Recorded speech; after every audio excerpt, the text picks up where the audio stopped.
Senado vai decidir quem será o próximo ministro do STF. O indicado por Lula é Jorge Messias, mais conhecido como Bessias. O nome surgiu quando um grampo da Lava Jato foi vazado. Na gravação, Dilma dizia a Lula que havia mandado Bessias entregar os papéis para nomeá-lo ministro. Alô? Lula, seguinte, eu tô mandando o Bessias junto com o papel para a gente ter ele e só usa em caso de necessidade, que é o termo de posse. Uma manobra para dar a Lula foro privilegiado e blindá-lo das investigações que o levariam à prisão.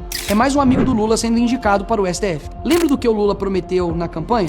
Não é prudente, não é democrático como presidente da República querer ter os ministros da Suprema Corte como amigos. Pois é, hoje já são 2 amigos que ele tem na corte, sendo que um era seu ex-advogado. Ou seja, um tribunal que deveria guardar a Constituição e ser imparcial virou balcão de negócios políticos. Mas enfim, o que você tem a ver com tudo isso, né?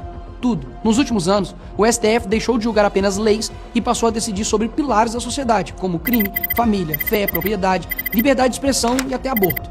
Então os senadores que ainda não reprovaram publicamente essa indicação vão ter que assumir, diante do Brasil, que estão colocando no STF uma pessoa com esse histórico. Messias, que se diz cristão, se declara evangélico e afirmou a líderes religiosos ser contrário ao aborto. Mas quando o STF o convocou para que se manifestasse sobre a decisão do Conselho Federal de Medicina que proibia a sistolia fetal em gestações acima de 22 semanas, assinou um parecer dizendo que essa proibição era inconstitucional. A sistolia fetal, só para você entender, é um procedimento em que se injeta uma substância no coração do bebê para provocar sua morte antes do nascimento. Nesse estágio, o bebê já tem chances reais de sobreviver fora do útero. O conselho havia proibido o procedimento justamente porque o bebê poderia nascer com vida e ser encaminhado para a adoção. Esse método é proibido até em países que admitem a pena de morte. Mas como alguém que se diz ser contra o aborto pode assinar um parecer facilitando sua prática? Vão ter que assumir que estão apoiando uma pessoa que manteve em sigilo os próprios pagamentos. O governo Lula fez da transparência uma bandeira. Prometeu revogar os sigilos e enquanto esse discurso era repetido, a AGU, sob o comando de Messias, deixou de publicar por 8 meses quanto cada integrante da instituição recebia em honorários. Um dado que qualquer cidadão podia consultar todo mês no portal da transparência simplesmente desapareceu. Nesse período, os pagamentos somaram 2,5 bilhões. A justificativa? Incompatibilidade técnica entre sistemas. 8 meses de problema técnico. E os dados só voltaram a ser publicados depois que a imprensa questionou. Vão ter que assumir também que estão apoiando uma pessoa que deixou de investigar o sindicato do irmão de Lula em meio a uma fraude bilionária contra os aposentados. Aposentados que tiveram dinheiro descontado sem autorização. Bilhões de reais, tirados de quem trabalhou a vida inteira. Em setembro de 2024, um relatório interno chegou à cúpula da AGU, listando 9 organizações com suspeitas de descontos irregulares. Entre elas, o sindicato cujo vice-presidente é Frei Chico, o irmão do presidente Lula. Quando o Messias foi à justiça pedir o bloqueio de bens, deixou de fora 6 das 9 apontadas pelo próprio relatório. Adivinha quem ficou fora da lista? Exato, o sindicato do irmão do Lula. Vão ter que assumir que estão apoiando a pessoa que criou um órgão do governo para definir o que é verdade e mentira no Brasil.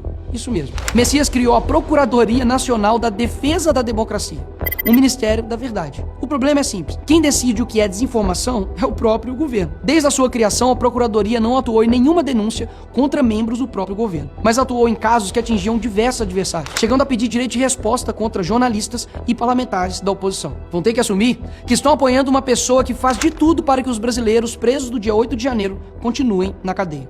Brasileiros comuns, trabalhadores, aposentados, mães de família. Pessoas que foram a Brasília para manifestar sua indignação e que hoje estão presos com penas absurdas, fruto de processos repletos de irregularidades. Enquanto o povo brasileiro luta por uma anistia para corrigir esses erros, Messias declarou: Nós que lutamos e vivemos pela democracia, nós nos sentimos indignados com qualquer projeto que fale em anistia para golpista.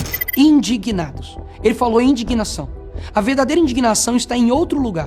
Está no brasileiro que paga impostos e vê o dinheiro desviado em corrupção, que leva o filho doente ao posto de saúde e não encontra médico, que vê a violência aumentar e não encontra segurança nas ruas. Essa é a indignação real. E agora esse homem quer ser o juiz dessas mesmas pessoas. Esses senadores vão ter que assumir que estão apoiando uma pessoa que concordou com o veto de Lula à proibição da saidinha. Eu vou te explicar. O Congresso aprovou com ampla maioria um projeto proibindo a saída temporária de presos do regime semiaberto para visitar a família.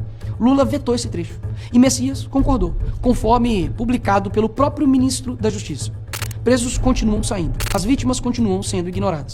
E esse homem vai decidir sobre segurança pública no tribunal mais alto do Brasil por décadas. Vão ter que assumir que estão apoiando uma pessoa que é a favor de censurar a internet. Messias defendeu que as plataformas digitais deveriam ser obrigadas a remover conteúdos antes mesmo de decisão judicial. Na prática, uma rede social passaria a monitorar o que você publica e decidir se aquilo pode ou não ficar no ar, sob pena de ser processada pelo governo, sem juiz, sem processo, sem direito de defesa. O mesmo homem que quer dar ao governo o poder de silenciar o que circula na internet vai sentar no tribunal que decide se isso é constitucional ou não. Para você ter ideia, ele citou Lula 54 vezes em sua tese de doutorado.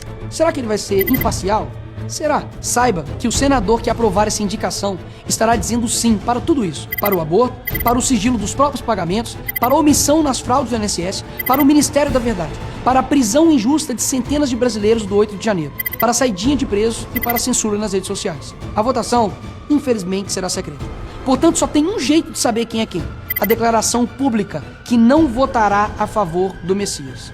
O povo brasileiro não esquecerá.